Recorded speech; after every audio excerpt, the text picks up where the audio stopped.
la idea de que Maduro se puede ir con su familia a disfrutar el dinero que ha obtenido en el ejercicio de todos los cargos que ha tenido, ese es un instrumento que se usa. Y el otro, que es que, bueno, lo que puede venir es el caos. Y la propuesta más inteligente que se le ocurre a estos sectores, es decir, para que no haya caos al salir de Maduro, vamos a dejar al régimen de Maduro encabezado por otro.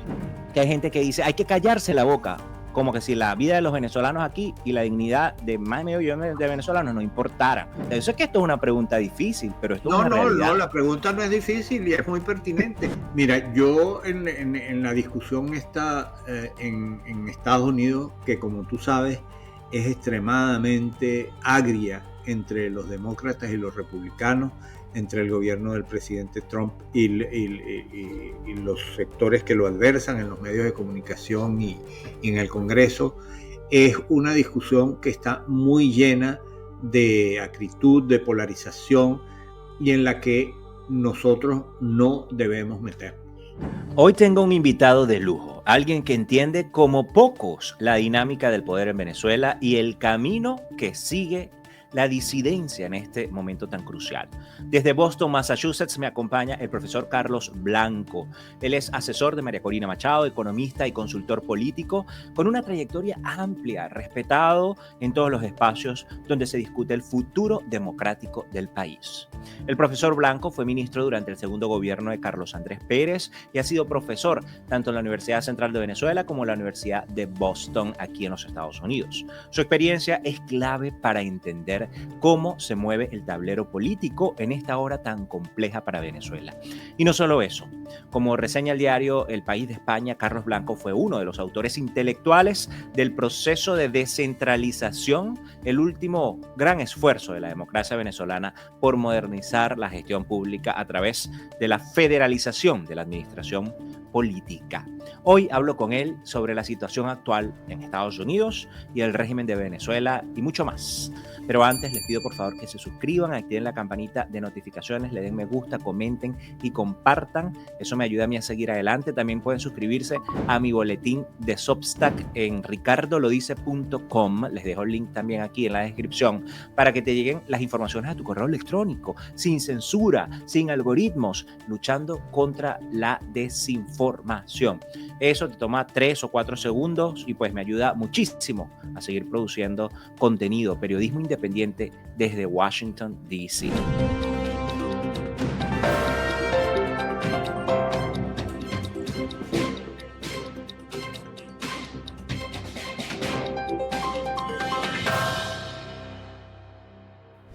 Ricardo lo dice en vivo, llega a ustedes gracias a Aid for Life, organización que está realizando en Nueva York una colecta navideña de juguetes para niños inmigrantes, la mayoría venezolanos. Queremos llegar a 1000 pequeños. Con tu apoyo, donando un juguete nuevo, podemos hacer a más niños felices. Al rato les cuento más detalles, pendientes.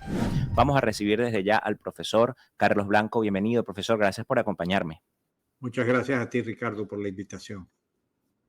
Esta segunda vez que me acompaña, la vez pasada hablamos en febrero de 2024 en este mismo canal. Las cosas han cambiado bastante, ¿no? Desde aquel momento hasta ahora. Y yo quiero comenzar preguntándole, si tuviéramos que describir, para ir de lo general a lo específico, el panorama de hoy que vive Venezuela en comparación con el año pasado precisamente, pero hablemos de post-electoral.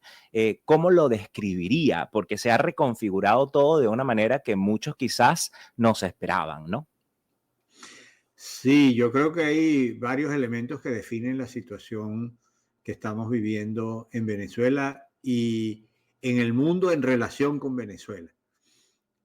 Por una parte, creo que hemos alcanzado algo que a mucha gente le preocupaba que no existiese o que existiese de una manera tormentosa, que es la unidad de las fuerzas democráticas del país.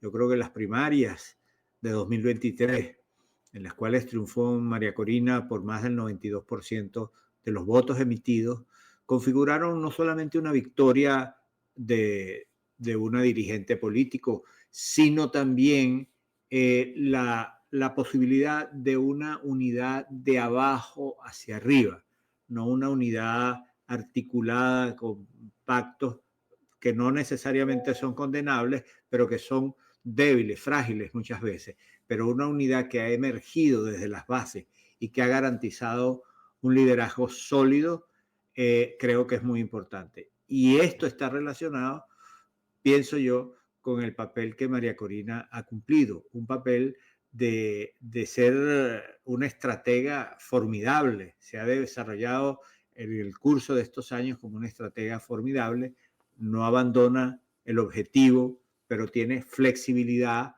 para hacer los cambios, adaptarse a las circunstancias que nadie puede adivinar, pero que se presentan. Yo creo que este es un elemento fundamental. Y otro elemento que a mí me parece excelente como ingrediente de nuestra realidad es la elección del presidente de la República el 28 de julio del año pasado, el doctor Edmundo González Urrutia.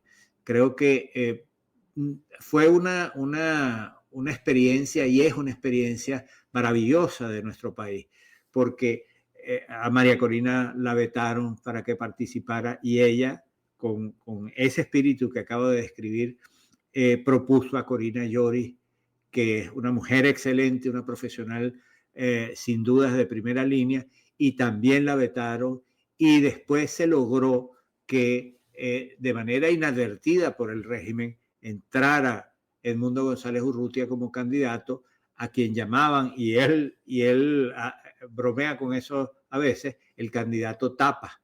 Y resulta que el candidato tapa se convirtió en el presidente legítimo de Venezuela, y tener un presidente legítimo realmente es una cosa maravillosa para esta etapa que hemos tenido y para la etapa que viene. Sí, y en unos minutos ya vamos a tocar el tema de la estrategia de María Corina Machado, porque creo que tiene varios matices estos, sobre todo estando desde el lado de Estados Unidos, cómo se está percibiendo desde aquí. Pero usted siempre ha abogado, o en la entrevista que le hice el año pasado, hablamos de la negociación. María Corina Machado en aquel momento decía que estaba dispuesta a negociar con el régimen la salida del régimen y conversamos de eso, ¿no? Esto fue antes de las elecciones, por supuesto, pero bajo la actual operación militar, Estados Unidos ha designado a la cúpula chavista como terroristas extranjeros, por lo menos lo más reciente, que como organización terrorista extranjera, el Cártel de los Soles y los objetivos militares, pues ya adquieren, vamos a decir, un tono legítimo o un componente legítimo o legal, mejor dicho, bajo esta designación. Ya vimos que la prensa ha liberado pues las exigencias que hizo Maduro a Trump, vamos a decir, poco a poco han ido liberando nuevas informaciones, que si Delcy Rodríguez en el poder, que si no, que si entregan, pero entregan a María Corina del Mundo, pero entonces ellos tienen el control de las Fuerzas Armadas, no, que sí, bueno, incluso lo más reciente que se supo, que publicó el diario de Telegraph, es que Maduro estaba exigiendo $200 millones de su fortuna, una amnistía para al menos 100 altos funcionarios del régimen y refugio seguro en un país aliado. Esto lo informó de Telegraph. Ahora yo le pregunto, ¿ha muerto la vía de la negociación política a favor de una resolución puramente violenta? Es decir, a Maduro no le quedan otras opciones. También hablaban Axios, que es un medio muy reputado, decía que Cuba lo tenía presionado, de que si se rendía lo podía ejecutar.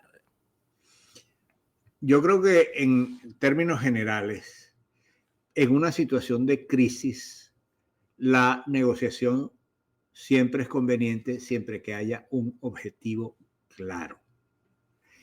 Y nosotros hemos planteado, María Corina ha planteado permanentemente, la idea de que la negociación solo tiene sentido para que se cumpla la voluntad popular que se expresó el 28 de julio, es decir, para que Edmundo González Urrutia sea el presidente en ejercicio de la República. Entonces, ¿por qué? Porque mientras la salida sea menos traumática, las posibilidades de violencia se reducen.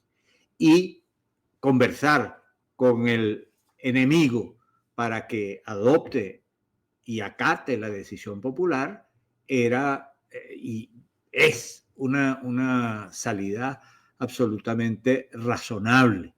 Nosotros pensábamos, algunos de ellos era yo, que el 28 de julio, con esa avalancha de votos, con esas pruebas que se habían logrado, el régimen iba a aceptar, aunque no contento, los resultados, en el sentido de dejar salir, dejar cambiar por lo menos algunos de ellos que se manifestaran y pudiera precipitarse el cambio. Eso no ocurrió, como sabemos. Entonces, creo que las posibilidades de negociación se han reducido.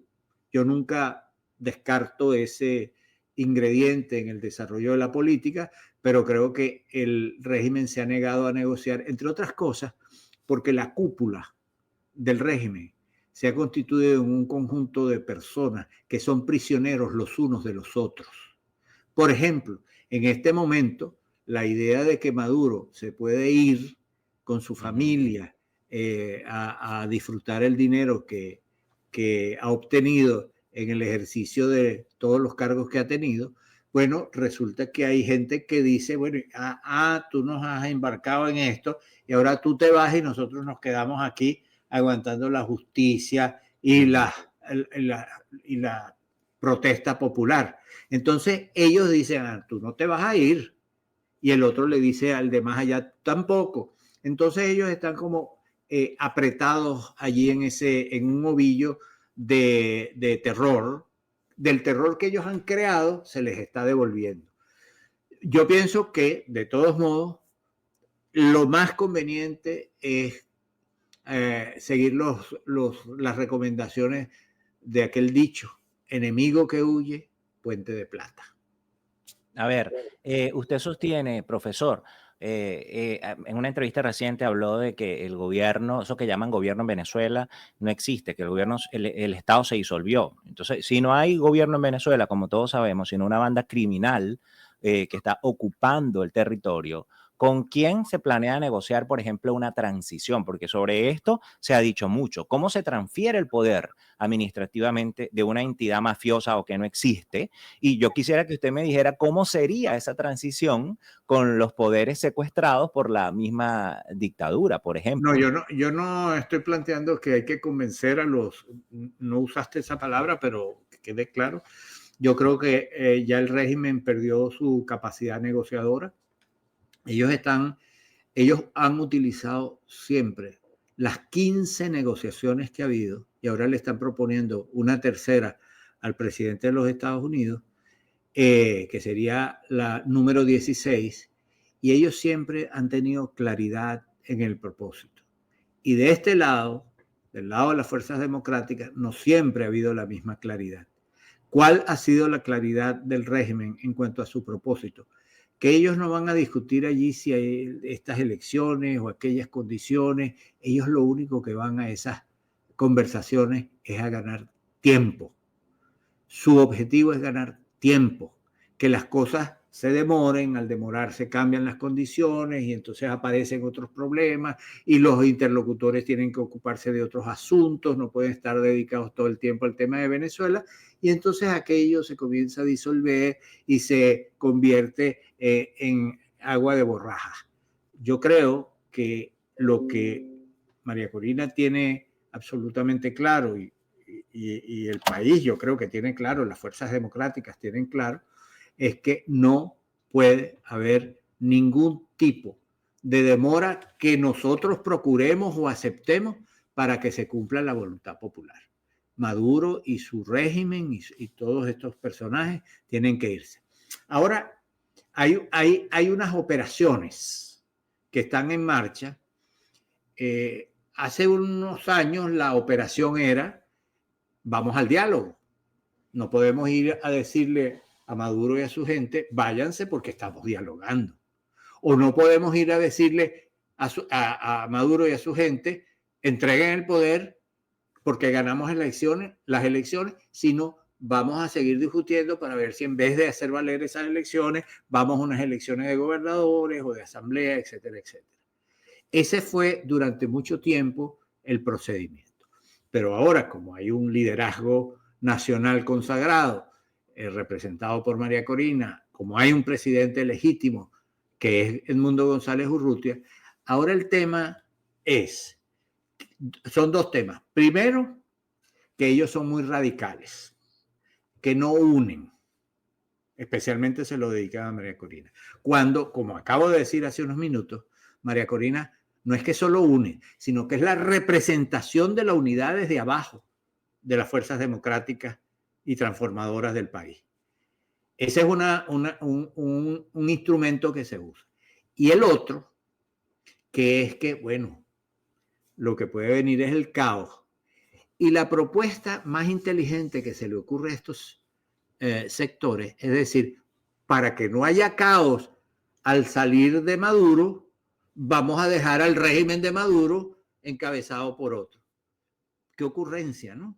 Es una cosa, digamos, es una cosa absolutamente absurda, porque dicen que si ellos salen completamente, lo que va a venir es el caos. Cosa que además es un argumento que se muerde la cola, porque se está diciendo, al salir el régimen de Maduro e instalarse un gobierno de transición, va a venir el caos precisamente creado por las bandas que Maduro ha formado en este tiempo, grupos armados, etcétera, que eventualmente podrían atentar contra el orden público en esa situación. Pero la verdad verdadera es, primero, que no va a venir el caos ya vino. El caos tiene 25, 26 años armándose.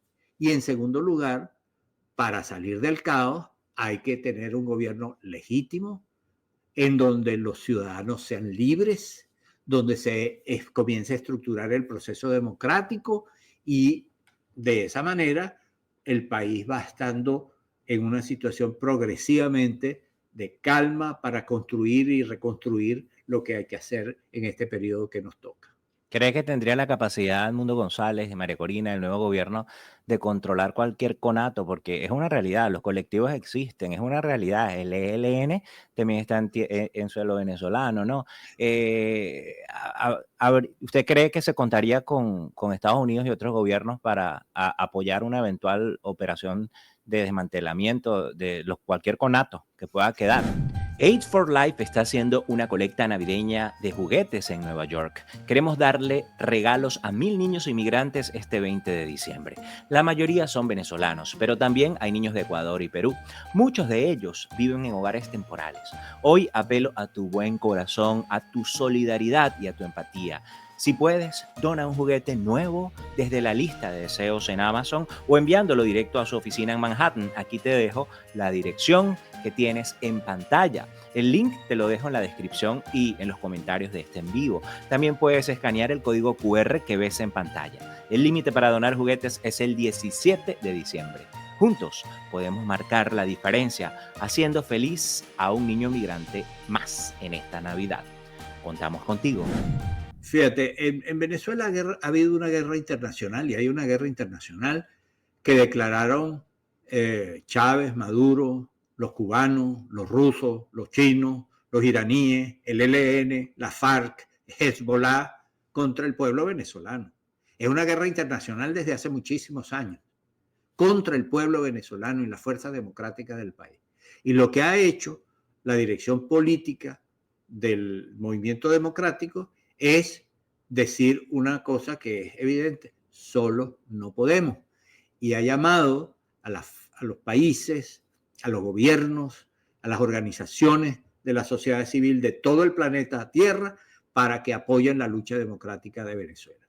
Eso se ha expresado en actividades diplomáticas, eso se ha expresado en apoyo de figuras prominentes de la vida política e intelectual internacional, y ahora se ha expresado en el apoyo de Estados Unidos con esa movilización militar en el Caribe, cuyo propósito fundamental, desde la perspectiva en que yo lo veo, es decirle a Maduro: aquí está la presión creíble, la presión que tú no habías sentido, así es que tienes que responder en el sentido de irte tú e irte junto a tus amigos de este régimen criminal del poder. Eso yo creo que es el sentido de lo que está ocurriendo.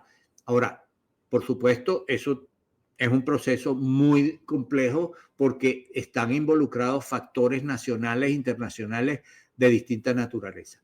Pero el eje, el pivote de todo esto son las fuerzas democráticas del país dirigidas por Edmundo González Urrutia y por María Corina Machado.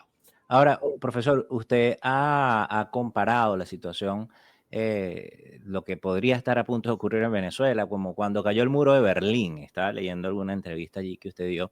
Parece imposible hasta que ocurre, ¿no? Pero estamos en diciembre de 2025, hay un portaaviones estadounidense en el Caribe, bombardeos, bombardeos activos contra presuntamente narcobarcos, y aún así el alto mando militar aún no se fractura.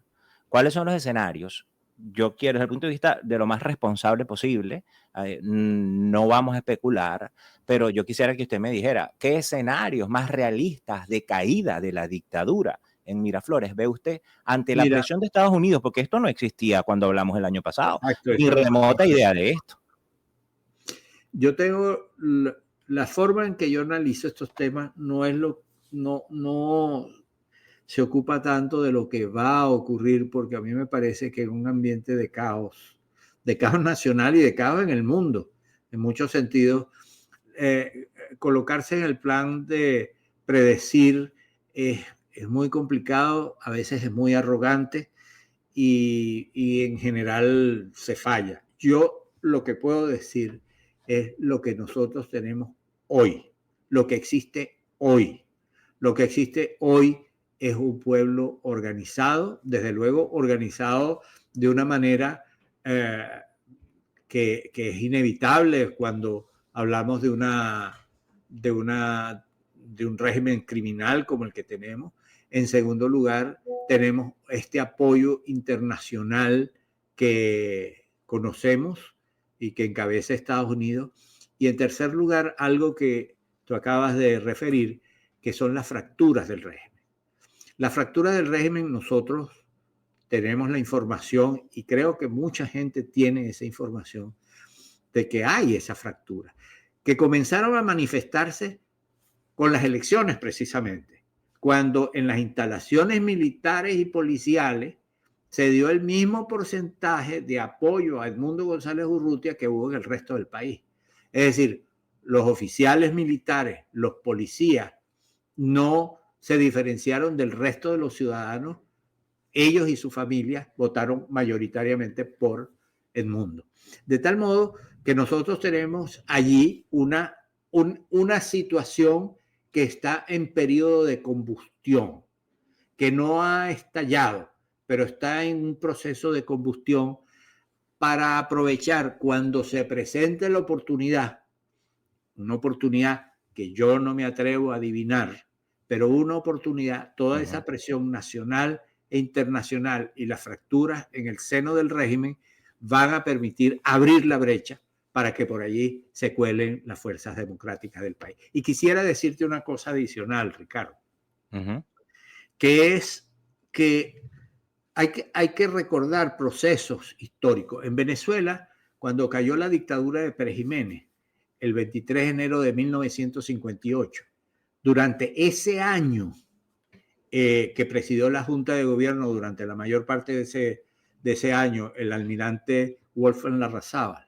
con una Junta de Gobierno cívico-militar, ocurrieron varios intentos de golpe de Estado del perejimenismo. Y cuando Rómulo Betancourt fue elegido en diciembre del 58 y tomó posesión en febrero del 59, Rómulo Betancourt tuvo que enfrentar golpes de Estado de derecha, las reminiscencias perejimenistas por una parte, y el alzamiento insurreccional de la izquierda encabezado por el Partido Comunista y el Movimiento de Izquierda Revolucionaria, que casualmente había sido una decisión de su propio partido, Acción Democrática. Sí. De manera que las transiciones, todos deseamos que sean tranquilas, pero lo que nosotros tenemos que garantizar es que las transiciones lleguen a su fin, que las voluntades y procesos antidemocráticos sean derrotados. Y pienso que ahora hay muchas más condiciones que en otro momento para que todos esos grupos que han acompañado a Maduro como grupos armados, insurreccionales en algún sentido, sean desplazados, porque ellos mismos se están desmantelando. Nosotros tenemos conocimiento directo de que hay gente que no está dispuesta a acompañar a Maduro y a todo su régimen en este hundimiento del Titanic. Bien, hace más de un año, febrero del año pasado, usted, como decía, tuvo bien concederme una entrevista para este mismo canal. En ese momento, quiero colocar un fragmento de algo que me dijo, que lo escuchemos y que hagamos una actualización de eso, porque yo tengo un Vamos par a de ver qué preguntas. dije para ver si estoy arrepentido. Tengo un par de preguntas que hacerle sobre De eso acuerdo. que dijo en aquel momento. Ahí vamos. Dirigentes de 20, etc. Sí creo que en la administración ha habido confusión en relación a las políticas hacia Venezuela. Creo que no ha habido una política clara. Esto ha obedecido en una buena parte de esta trayectoria la comprensión de la naturaleza de lo que es el régimen de Maduro. Yo creo que no se comprendió, no solamente en la administración de los Estados Unidos, sino en muchos sectores de América Latina y de Europa, el carácter del gobierno primero de Chávez y después de Maduro. Se pensaba que era una especie, bueno, de locura tropical, condimentada con autoritarismo, pero no importaba tanto porque se estaba ocupando de los pobres, ese tipo de discurso confuso, también alimentado por sectores en los medios de comunicación y en la academia. Sin embargo, algo que para los venezolanos tiene décadas claro, para los policy makers en varios países del mundo, incluido Estados Unidos, se ha convertido en una cosa clara en años recientes. Ese es un tema. Y en segundo lugar, en el caso de los Estados Unidos, como la primera potencia del planeta Tierra, tiene varios conflictos al mismo tiempo. Y el tema de Venezuela ha subido y ha bajado en la agenda, subió mucho en la agenda cuando Guaidó fue presidente interino, después comenzó a bajar, se deshizo en el 2022 y luego con el ascenso de María Corina ha vuelto a tener un lugar alto en la agenda. Esa es la situación. Ahora, en relación a cómo tratar a Maduro, creo que las recientes medidas muestran con claridad el tipo de visiones que contradictorias o insuficientes que hay. Vamos a quitar sanciones para obtener algo, pero lo que se obtiene no es suficiente o no se obtiene nada de acuerdo a lo convenido, entonces se reimponen las sanciones. Yo creo que habría que ir a una política más compleja, más desarrollada, más vinculada a los intereses de las fuerzas democráticas del país. Y yo sé que eso es difícil decirle a un país que tiene sus intereses. Mira, los intereses de los demócratas venezolanos son estos. ¿Tú te puedes alinear con ellos? Bien, la pregunta es, ¿Estados Unidos comprendió, en aquel momento usted me hablaba que había confusión, pero Estados Unidos comprendió a quién se está enfrentando? Porque parece que para la población, profesor, para la población de los estadounidenses no está muy claro.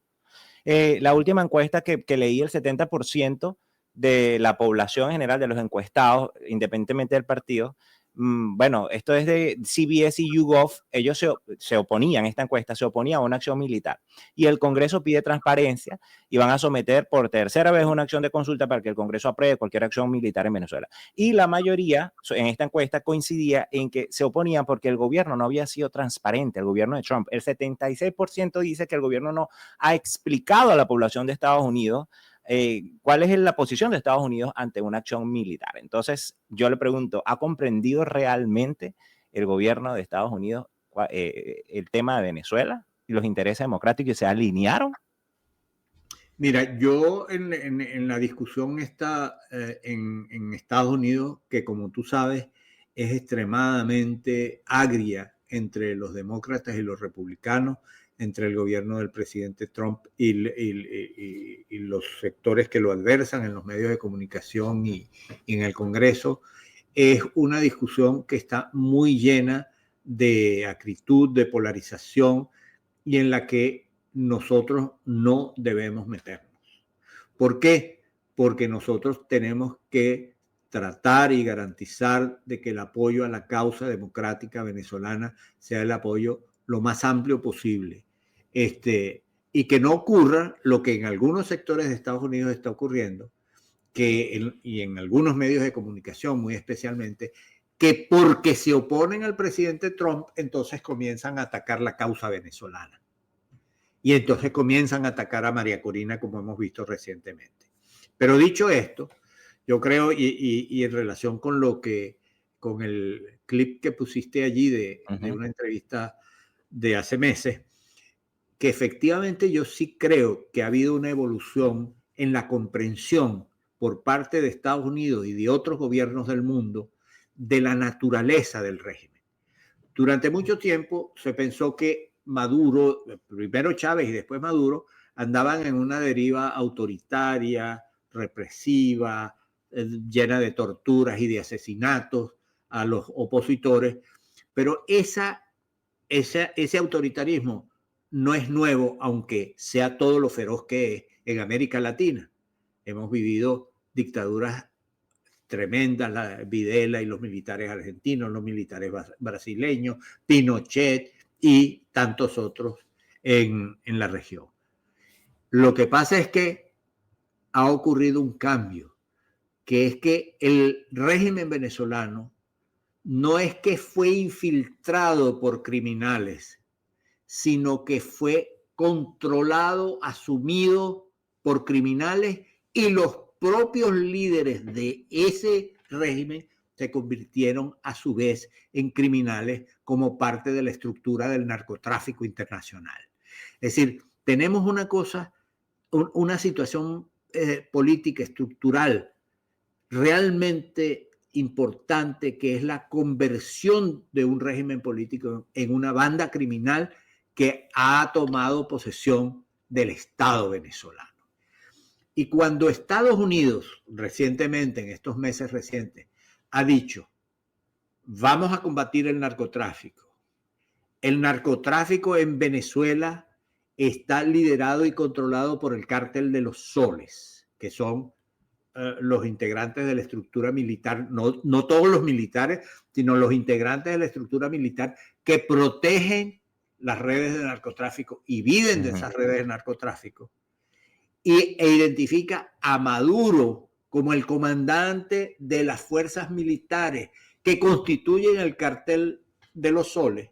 Se establece una ecuación, una identidad entre Maduro, cartel de los Soles, militares y narcotráfico. Entonces, cuando Estados Unidos dice vamos a combatir de una manera más radical el narcotráfico, están combatiendo al régimen de Maduro inmediatamente, igualmente. Sí, ahora para finalizar, hablábamos al principio, usted me hablaba de lo estratega que ha sido María Corina Machado, y en efecto lo ha sido. Le dedicó el premio Nobel a Donald Trump, y pues obviamente desde el punto de vista estratégico, eso tiene mucho valor, más allá de que estemos de acuerdo o no estemos de acuerdo. Pero más allá de la política partidista en Estados Unidos, hay cosas que están politizadas, pero que afectan a los venezolanos en Estados Unidos. Y eso es una realidad. Entonces yo le pregunto, por ejemplo, para ponerlo en contexto, me gustaría brevemente darle la premisa de esto que estoy diciendo, porque la ley de enemigos extranjeros, la designación del Tren de Aragua como organización terrorista extranjera, también se han utilizado para criminalizar a la población de venezolanos en Estados Unidos. Mire, se les quitó el TPS a casi 600,000 venezolanos, se eliminó el paro humanitario, se cerró la puerta legal para entrar con CBP One a pedir asilo, se congelaron los trámites de asilo. Allí se afecta a muchos venezolanos que están en un limbo migratorio, metieron a Venezuela ahí porque a los venezolanos, a Venezuela como uno de los países de preocupación, luego de que un extranjero aquí en la capital de Estados Unidos le disparara contra unos guardias nacionales. Recientemente fue eso. Se han deportado más de 13,000 venezolanos, creo que fue las últimas cifras que vi, a Venezuela. Se retomaron hace poco los vuelos de deportación. A las garras del lobo. Pues ayer salió una carta en la que se manda a prácticamente, vi que se estaba mandando a perseguir a exfuncionarios que estaban siendo repatriados, lo puso Simonovic. Hay funcionarios enmascarados de negro que se están llevando a los migrantes a la fuerza, incluso en casos sin antecedentes, que no tienen antecedentes penales. Es decir, todo esto que le estoy describiendo está ocurriendo en Estados Unidos. Y yo entiendo que hay gente que dice, hay que callarse la boca, como que si la vida de los venezolanos aquí y la dignidad de más de medio millón de venezolanos no importaran por la lucha de la democracia. Hay gente que se ha quedado en un limbo legal, que estaban legal y los irregularizaron. O sea, María Corina Machado dijo en un artículo de opinión que publicó el 3 de diciembre, cito textualmente, el presidente Trump es un campeón en la lucha por la libertad de Venezuela. De hecho, yo pude confirmar, por cierto, que en contraste con esto, se convocó a la marcha que se convocó para mañana, estamos hablando del 6 de diciembre, que es la marcha esta que convocó María Corina Machado en Estados Unidos, se ha suspendido. Yo pude hablar con los coordinadores de Washington y un coordinador nacional de Vente Venezuela porque tienen miedo de que les pase algo a los migrantes venezolanos. Esto es muy paradójico, profesor, y las cosas hay que decirlas como son, ¿no? ¿Está la oposición dispuesta a validar estas acciones del gobierno de Trump que criminaliza a nuestra gente para mantener el apoyo militar por la lucha por la democracia? Yo sé que esto es una pregunta difícil, pero esto es una realidad. No, la pregunta no es difícil y es muy pertinente. Se acerca la Navidad y te recuerdo que Aid for Life sigue con su colecta navideña de juguetes en Nueva York y queremos llegar a 1,000 niños e inmigrantes, en su mayoría venezolanos, junto con otros niños de Ecuador, Colombia y Perú. Piensa lo que significa para estos pequeños, muchos de ellos en hogares temporales, recibir un regalo en Navidad. Si quieres sumarte a esta noble causa, dona un juguete nuevo desde la lista de deseos de Amazon o envíalo directo a su oficina en Manhattan hasta el 17 de diciembre. La dirección la tienes aquí en pantalla y el link de Amazon te lo dejo en la descripción y en los comentarios. También puedes escanear el código QR en pantalla. Ayúdame a ayudar y juntos dibujemos una sonrisa a un niño más en esta Navidad. Yo creo que nosotros debemos expresar permanentemente la solidaridad con nuestros compatriotas en todos los países donde están, y en Estados Unidos creo que sé de primera mano que se han hecho gestiones para lograr la extensión de la protección a los venezolanos. Infortunadamente no se ha logrado. Yo creo que ese es un objetivo. Lo que pasa es que nosotros no controlamos la política de los Estados Unidos. Nosotros no podemos decirle a los Estados Unidos, podemos decir y estar en desacuerdo y manifestar esto que yo estoy manifestando, pero la política migratoria de los Estados Unidos es una política de Estados Unidos. Nosotros lo que sí podemos ofrecer, y es lo que ha dicho María Corina, es que la gran protección para los venezolanos de Estados Unidos y de todo el mundo es que los venezolanos puedan regresar libres a la patria. Allí esa es la gran protección, esa es la gran madre que nos protege a todos, que es la patria. Y eso, yo creo que la lucha por la libertad es la lucha que nos garantiza a los venezolanos de todas partes del mundo esa protección.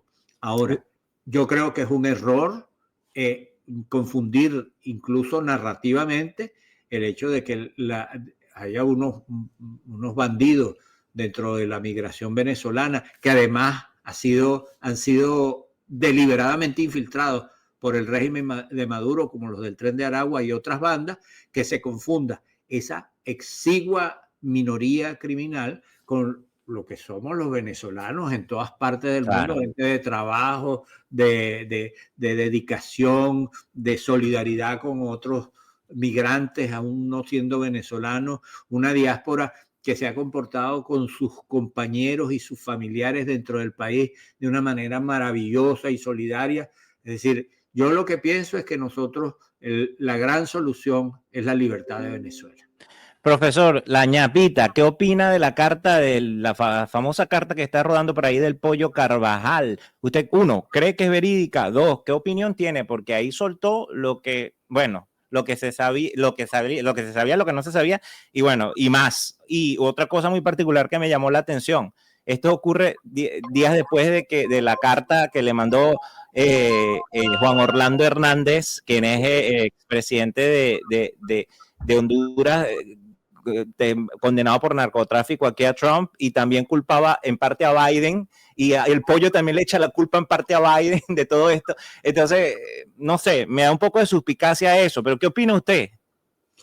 Yo creo que eso es evidencia de lo que la gente del régimen sabe, primero, de lo que ha hecho, de las fracturas que hay dentro de los que han sido principales agentes de la represión y del narcotráfico y de la violencia dentro de Venezuela.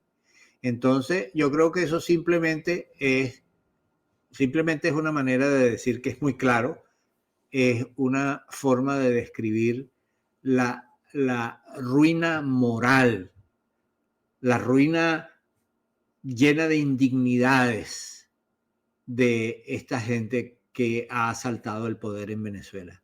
Eso es, digamos, una expresión de las muchas que hay, porque si cada uno de esos personajes hablara realmente, y algún día hablarán, contarán la misma historia, la historia de su complicidad, de sus crímenes, de sus sinvergüenzuras, de cómo dañaron a gente buena, cómo torturaron y mataron a gente buena de Venezuela. Eso todos cantarán a su tiempo el pío pío que ahora estará buscando lavar sus culpas, el pollo. Ese es un personaje sobre el cual la verdad es que no provoca hablar. Profesor, quiero agradecerle su tiempo aquí y ponerle este espacio a disposición y tenerlo ahí pendiente en el tracking, en el monitor. Sé que está muy ocupado. Lo vi que estuvo en un evento en Nueva York hace poco, así que bueno, quiero agradecerle su tiempo. Muchas gracias, un placer siempre hablar contigo. Ricardo lo dice en vivo fue presentado por Aid for Life y su colecta navideña de juguetes. Con tu apoyo queremos llegar a 1000 niños inmigrantes en Nueva York, la mayoría venezolanos. Apoya esta causa. Te dejo el link en la lista de juguetes de Amazon aquí en la descripción y en los comentarios de este en vivo, o escanea el código QR que está en pantalla. Juntos podemos hacer más niños felices esta Navidad. Antes de cerrar, les pido por favor que se suscriban, activen la campanita de notificaciones, le den me gusta, comenten y compartan si no lo han hecho, y también suscríbanse a mi boletín de Substack en ricardolodice.com. Es la forma como apoyas este proyecto periodístico independiente. Y recuerda, en tiempos de oscuridad, el periodismo independiente es resistencia. Amigos, nos vemos el lunes en otro episodio de Ricardo lo dice en vivo. Se les quiere. Feliz noche.